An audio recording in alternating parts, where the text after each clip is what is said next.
चलो पता लगाते हैं कि ये मौसम आखिर बदलते क्यों हैं। कभी गर्मी, कभी सर्दी, आखिर ये मौसम इतना बदलता क्यों रहता है? अक्सर लोगों को लगता है कि गर्मियां इसलिए होती हैं क्योंकि धरती सूरज के पास चली जाती है। लेकिन ये बात बिल्कुल सही नहीं है। देखिए, दूरी में तो बहुत मामूली सा फर्क है। तो ये तो पक्का हो गया कि सूरज से दूरी मौसम बदलने की वजह बिल्कुल नहीं है। तो फिर असली वजह क्या है? चलिए इस राज से पर्दा उठाते हैं। सारा खेल बस इस एक नंबर का है, 23.5 डिग्री।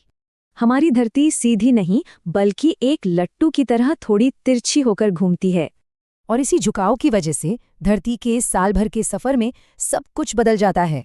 चलो धरती के इस सफर पर चलें और 4 खास मौसमों को समझें। 21 मार्च, सूरज सीधे भूमध्य रेखा पर चमकता है। यहाँ से शुरू होता है वसंत। अब आया 21 जून।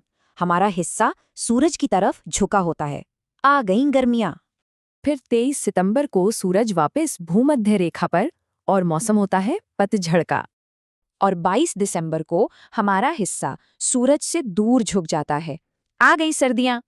तो जब कोई हिस्सा सूरज की ओर झुकता है तो उसे मिलती है सीधी और तेज धूप।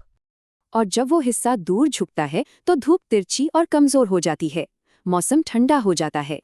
इसीलिए तो जब भारत में गर्मी होती है तब ऑस्ट्रेलिया में सर्दी होती है।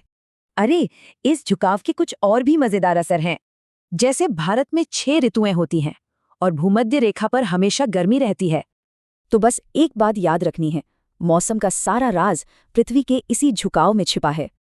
तो अगली बार जब मौसम बदले तो धरती के इस अनोखे झुकाव के बारे में सोचना मत भूलना।